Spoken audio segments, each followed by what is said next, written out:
Hi hello నమస్తే. Reservation హటావో movement జరుగుతుంది ఢిల్లీలో. ఈ రిజర్వేషన్ హటావోని మీరే బీజేపీ వాళ్ళే వెనకుండి నడిపిస్తున్నారు.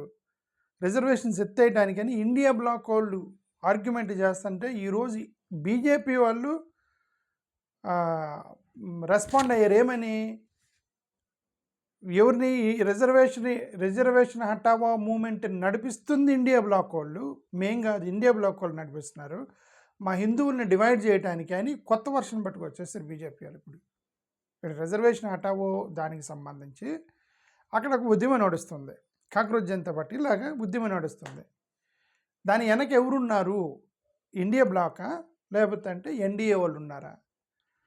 ఎన్డీఏ వాళ్ళు ఉన్నారు అంటే 80% ఎస్సీ ఎస్టీ బీసీలు ఓట్లు పోతాయి. ఎస్సీ ఎస్టీ బీసీలు ఓట్లు పోతాయి 80%. కాబట్టి ఎన్డీఏ వాళ్ళు మేము లేము వెనక. దీని వెనక ఇండియా బ్లాక్ వాళ్ళు ఉన్నారు. ఇండియా బ్లాక్ వాళ్ళు అన్నారు. వాళ్ళంతా కూడా అది జై శ్రీరామ్ అని జెండాలు పట్టుకున్నారు. వాళ్ళు మొత్తం కూడా వెనక పక్క బీజేపీ జెండాలు ఉన్నాయి. వాళ్ళంతా హిందుత్వవాదులే ఉన్నారు. అక్కడ స్లోగన్స్ మొత్తం కూడా జై శ్రీరామ్ అంటున్నారు. కాబట్టి 100% బీజేపీ వీళ్ళే వెనకుండి నడిపిస్తున్నారని చెప్పేసి ఒక ఆర్గ్యుమెంట్. ఏదేమైనా సరే ఇప్పుడు ఈ త్రిలోక్ అశోక్నాథ్, ఒకసారి నా పేరు, బీజేపీ అధికార ప్రతినిధి, స్పోక్స్ పర్సన్, ఆ బీజేపీ ప్రతినిధి అజయ్ అలోక్ ఒక స్టేట్మెంట్ ఇచ్చాడు. అది చదువుతున్నాం, ఒక ఆర్టికల్ చదువుతున్నా. ఈయన ఏమంటాడంటే అజయ్ అలోక్ ఏమంటాడంటే, వీళ్ళకి చెప్తున్నాడు. ఎవరికి? అక్కడ రిజర్వేషన్ హటావో మూవ్‌మెంట్ వాళ్ళకి చెప్తున్నాడు. ఏమని చెప్తున్నాడంటే, రిజర్వేషన్ సంస్కరణల ఉద్యమకారులు మీరు ఇది చేయటం కరెక్ట్ కాదు. అగ్రవర్ణాల వాళ్ళకి మేము ఆల్రెడీ ఈడబ్ల్యూఎస్ రిజర్వేషన్ ఇచ్చాం కదా, కుల ఆధారిత రిజర్వేషన్లు సంస్కరణ కావాలని కొంతమంది అగ్రవర్ణాల నుంచి జరుగుతున్న ఆందోళనలో బీజేపీ ఈయన అధికార ప్రతినిధి అంటాడు, మేము ఆల్రెడీ 10% ఈడబ్ల్యూఎస్ రిజర్వేషన్ పెట్టిందే భారతీయ జనతా పార్టీ వాళ్ళు. అంటే ఆల్రెడీ మేము మీ యొక్క సమస్యను అడ్రస్ చేశాము, అగ్రవర్ణాల వాళ్ళ సమస్యను అడ్రస్ చేశాము. సో మీరు ఇంకా ఇట్లాంటి మూమెంట్లు తీసుకొస్తే ఇంకా హిందువులు డివైడ్ అవుతారని కొత్త పాయింట్ పట్టుకొచ్చాడు ఆయన. రిజర్వేషన్లపై వాళ్ళు ఏమన్నా అంటే, కుల విభజనలను మరింత పెంచి హిందూ ఐక్యతను బలహీనపరిచే విధంగా మీరు ఈ ఉద్యమాలు చేస్తున్నారు అని కొత్త వివాదం పట్టుకొచ్చాడు. ఇది చాలా సర్ప్రైజింగ్గా ఉంది. ఓకే, అంటే అర్థం NDA government led by Narendra Modi government ఈ రిజర్వేషన్ హటావో మూవ్‌మెంట్ని సమర్థించటం లేదు అనేది ఒకటైతే అర్థమైందిగా. ఎందుకు? ఎస్సీ ఎస్టీ బీసీలు 80% మంది ఉన్నారు. వాళ్ళు రేపొద్దున గెలవాలి. వెనక ఆర్ఎస్ఎస్ వాళ్ళు సమర్థిస్తున్నారు. రిమెంబర్ దిస్, ఆర్ఎస్ఎస్ సమర్థిస్తుంది, కానీ భారతీయ జనతా పార్టీ అపోజ్ చేస్తుంది. ఎందుకంటే Bharatiya Janata party political party, వాళ్ళకి ఓట్లు కావాలి, 80% ఓట్లు కావాలి. ఆర్ఎస్ఎస్ ఏంటంటే, బీజేపీ వాళ్ళని మీరు డైరెక్ట్గా మాట్లాడండి, మేము వెనక పక్క చేయాల్సింది అని ఆర్ఎస్ఎస్ వాళ్ళు చేసే పని అది. ఓకే, సరే, ఏదేమైనా సరే ఈయన బీజేపీ అధికార ప్రతినిధి అశోక్ త్రినాథ్ అతని స్టేట్మెంట్, యూజీసీ 2026 ఈక్విటీ రెగ్యులేషన్స్ పెట్టారు కదా, అదే ఒక 3 కమిటీ మెంబర్స్ పెడతాము, దాంట్లో ఎస్సీ ఎస్టీ బీసీలకి వివక్ష చూపిస్తే చర్యలు తీసుకుంటామని పెడితే దాని మీద కూడా వ్యతిరేకించి దాని మీద కూడా వీళ్ళు ఇది పెట్టారనమాట. సో ఇప్పుడు ఈ రిజర్వేషన్ ఉద్యమం సంబంధించి పొద్దున్న నేను ఆల్రెడీ మాట్లాడి ఇంకోసారి రిమైండ్ చేస్తున్నా. రిజర్వేషన్ ప్రభావాన్ని సమీక్షించాలి ఒకసారి. మీరు సబ్ కేటగరైజేషన్ చేయాలి, ఎకనామిక్ బేస్డ్ మీద ఇవ్వాలి. రిజర్వేషన్ ప్రయోజనాలు అనేవి వేరే వర్గ అంటే క్రీమీ లేయర్ కాన్సెప్ట్ పెట్టాలనేది వాళ్ళు చెప్పింది. ఈ జంతర్ మంతర్లో 21వ తారీఖు నుంచి వీళ్ళు ఉద్యమం చేస్తున్నారు. ఈ నీట్ ఆస్పిరెంట్స్ ఎప్పుడైతే పెట్టారో అదే తరహాలో వీళ్ళు పెట్టుకుంటూ వచ్చారు. బీజేపీకి ఎందుకు ఇది తలకాయ నొప్పిగా మారింది? ఎందుకు నరేంద్ర మోడీ గారికి ఇది తలకాయ నొప్పిగా మారిందంటే, ఈ జనరల్ అన్రిజర్వ్డ్ కేటగిరీ వాళ్ళు వచ్చి ఇప్పుడు అక్కడ గొడవ చేస్తే మరి ఎస్సీ ఎస్టీ బీసీలు ఓట్లు పోతాయి కదా. ఎస్సీ ఎస్టీలు కంటే కూడా ఓబీసీ ఓట్ బ్యాంక్ 50% దాకా ఉంది కదా.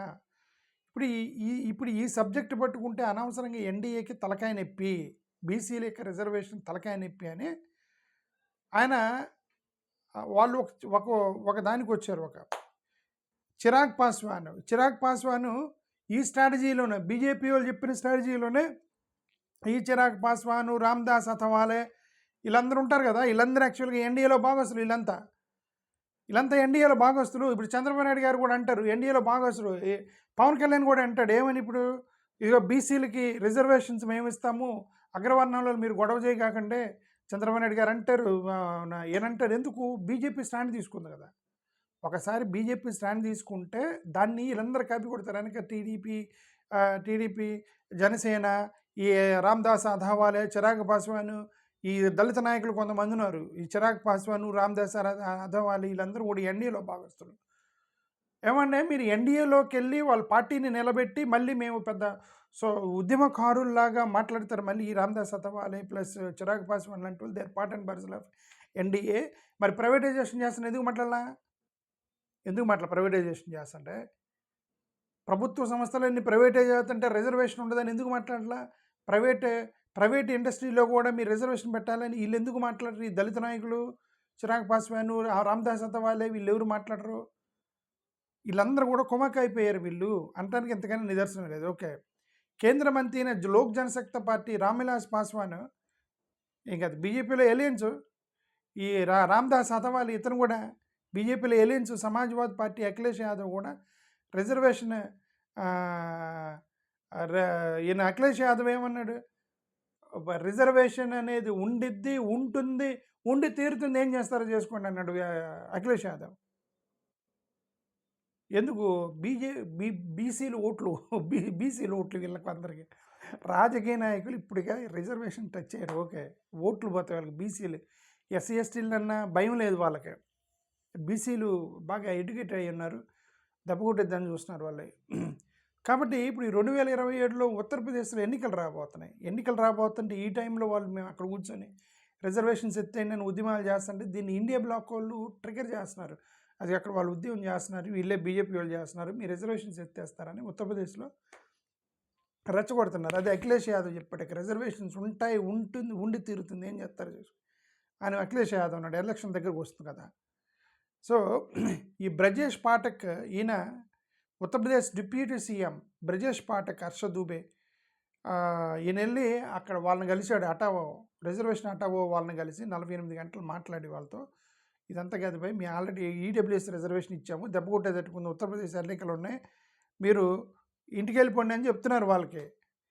ఈ అజయ్ అలోక్ వీడియో ఒకటి బయటకు వచ్చింది. ఈ అజయ్ అలోక్ ఈయన 7 నిమిషాల 50 సెకండ్స్లో మాట్లాడి ఆయనే పోస్ట్ చేశాడు. అగ్రవర్ణాల సమస్యలు మోడీ ప్రభుత్వం ఇప్పటికే పరిష్కరించింది, మేము ఈడబ్ల్యూఎస్ రిజర్వేషన్ ఇచ్చాము, మీరు ఇంకా గొడవ చేయొద్దని చెప్పి ఇతను అన్నాడు అనమాట.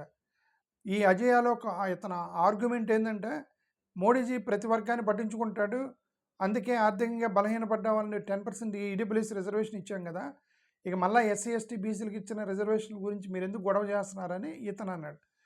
ఈడబ్ల్యూఎస్ రిజర్వేషన్ అంటే మనకంతా తెలుసు కదా, 103వ రాజ్యాంగ సవరణ చేసి 10% ఇరికిచ్చాడు కదా, దాని మీద కూడా ఎస్సీ ఎస్టీ ఓబీసీలు గొడవ అబ్జెక్షన్ చేశారు. ఓకే, సో ఇది నేషనల్ కమిషన్ ఫర్ బ్యాక్వర్డ్ క్లాసెస్కి సంబంధించిన అజయ్ అలోక్ అనే వ్యక్తి, ఇతను ఎన్సీబీసీ ఉండేది కదా, ఈ national commission for backward commissions, దానికి రాజ్యాంగ హోదా మేమే ఇచ్చాము, మోడీ గారు గవర్నమెంట్ ఇచ్చారు, అది రాజ్యాంగబద్ధంగా చేశాము, మీరేంటి ఇక్కడ గొడవ అనేది. ఇప్పుడు మీ రిజర్వేషన్ హటావ్ వాళ్ళకి ఎవరు హెల్ప్ చేయట్లేదు, ఇండియా బ్లాక్ వాళ్ళు హెల్ప్ చేయట్లేదు, మోడీ గారి గవర్నమెంట్ ఎన్డీఏ వాళ్ళు హెల్ప్ చేయట్లా. వాళ్ళు అక్కడ మరి వాళ్ళు ఏం చేస్తారో చూడాలి మనం.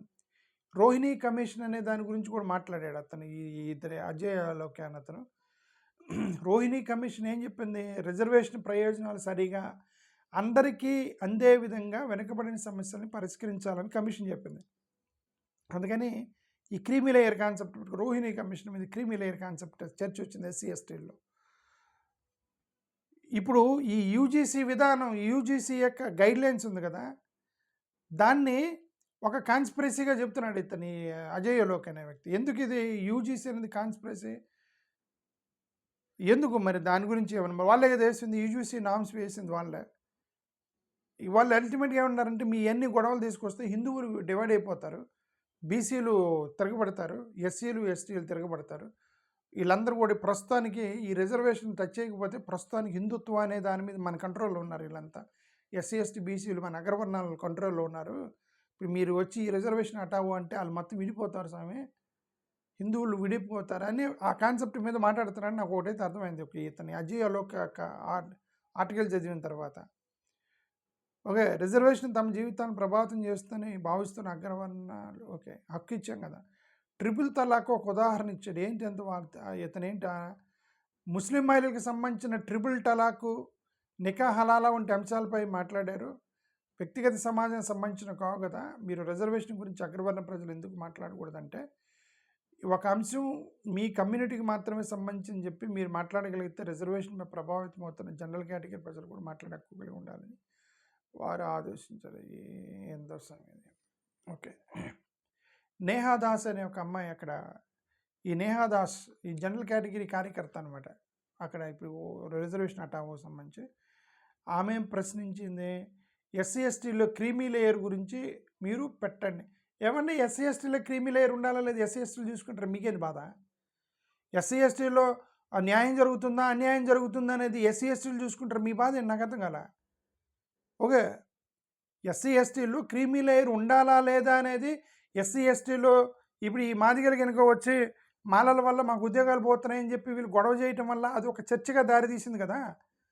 అలాగా తిరుగుబాటు వచ్చినప్పుడు చర్చ వచ్చిన రోజు వాళ్ళు పరిష్కరించుకుంటారు. ఆ రోజు మీరు ఇంటర్ఫియర్ అవ్వాలి. కానీ ఎస్సీ ఎస్టీలో క్రీమీ లేయర్ పెట్టండి అని చెప్పి మీరు అక్కడ ఉద్యమం చేసేది నాకు అర్థం కాల. ఆ ఎస్సీ ఎస్టీలు వదిలేయాలి కదా. అది సుప్రీంకోర్టు యూజీసీ నిబంధనలపై స్టే ఎందుకు ఇచ్చింది? మేము యూదుల్లో వచ్చి నిరసన చేసిన తర్వాత సుప్రీంకోర్టు యూజీసీ నిబంధనలపై స్టే ఇచ్చిందని చెప్పి పిల్లలు చెప్పారట ఆయనకి. ఇప్పుడు ఇది అజిత్ భారతి ఎఫ్ఐఆర్. అదే నేను పొద్దున ఒక వీడియో పెట్టాను కదా, ఇతను ఎవరు ఆజాద్ చంద్రశేఖరు వాళ్ళ చెల్లెల్ని ఏదో అన్నాడని చెప్పి కేసు పెట్టాడని ఆజాద్ చంద్రశేఖర్. అది కూడా ఇందాక చర్చించారట ఇప్పుడు వీళ్ళ ప్రతినిధులు అక్కడికి వెళ్ళి. సో యూజీసీ రెగ్యులేషన్స్కి సంబంధించి మేము ఆల్రెడీ గొడవ చేస్తే మీరు ఆపారు, ఇదంతా కూడా మాకు అన్యాయం చేస్తుంది. వాళ్ళు ఇప్పుడు గవర్నమెంట్ వెళ్ళి వాళ్ళని బుజ్జగిస్తుంది. మీరు ఇంటికి వెళ్ళిపోంటారు భయ్. మా సింపుల్గా ఒకటే, ఉత్తరప్రదేశ్లో ఎన్నికలు వస్తున్నాయి స్వామి, మీరు గొడవ చేస్తే మాకు ఓట్లు లేరు ఇక్కడ బీసీలు, ఇంటికి వెళ్ళిపోండి అని వాళ్ళు బతలాడుతున్నారు. ఈ రిజర్వేషన్ అట్టా వాళ్ళని వాళ్ళేమో వినేటట్టుకు లేరు. అది చూద్దాం ఏం జరిగిద్దో. థ్యాంక్ యూ, నమస్కారం.